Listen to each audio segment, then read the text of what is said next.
Syarah. Alhamdulillah. Sehat bila Allah.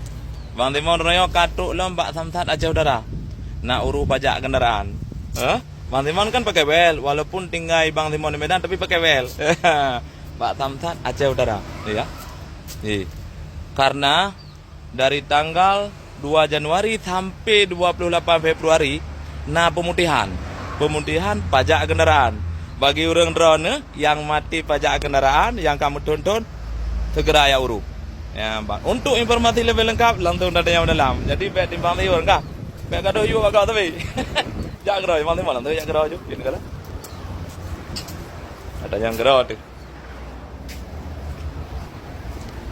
Matang dah apa?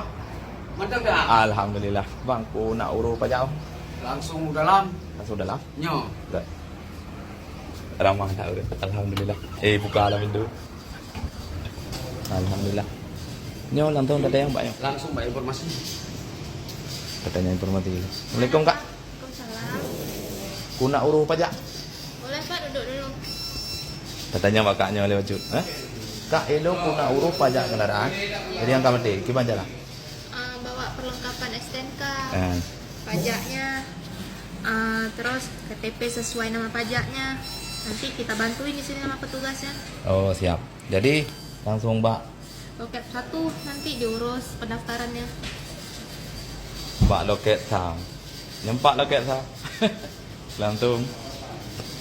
Mbak Yuyu Bangkok, jak ke langsung. Assalamualaikum Bang. Waalaikumsalam. Bang, lu nak urus pajak Pajak kendaraan. karena lu dengar nak pemutihan. Betul. Mana salah? Anak salah. Ilung dari Medan lu jangan kena Bang. Ilung dengan Medan karena lu pakai BL ini. BN. Karena Ilung pemaju daerah dah lu. Ya, Ya kan? Jadi dari tanggal berapa? Dari tanggal 2, Bang.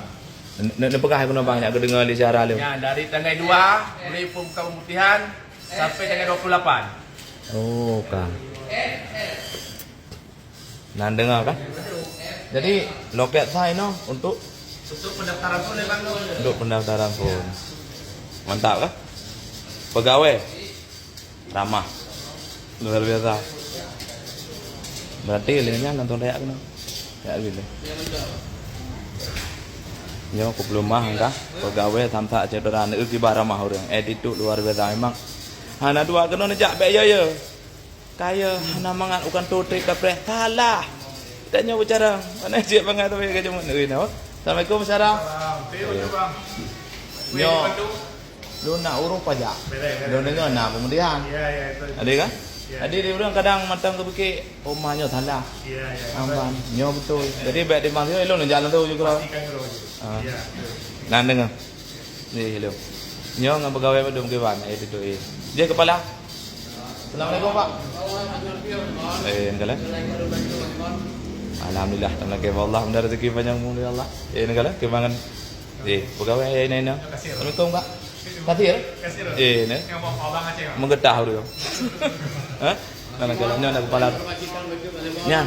Rekan-rekan roda-roda lain juga mengenai pemutihan yang berlaku dari tanggal 2 Januari sampai 28 Februari dan juga gratis BBN yang dari luar Aceh masuk untuk Aceh. Ini BL kan saja.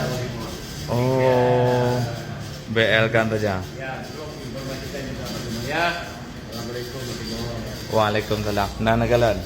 Nagalan karyawan ini. Nya karyawan pegawai no. Luar biasa kan? Ilong tinggal pre kali kau daftar di mana. Memang luar biasa lah kau. Memang nyoka tepi kau teh jam istirahat. Memang kuat dua julia teh. Dalam kehidupan julia. Kajian lah menan terima kasih madum bapak-bapak. Nagalan. Itu luar biasa. Samsat aja udara. Kita tingkatkan kinerja mereka. Tetap utamakan menggunakan plat BL supaya kita mengatur daerah road. Ini apa juga daerah road. Assalamualaikum warahmatullahi.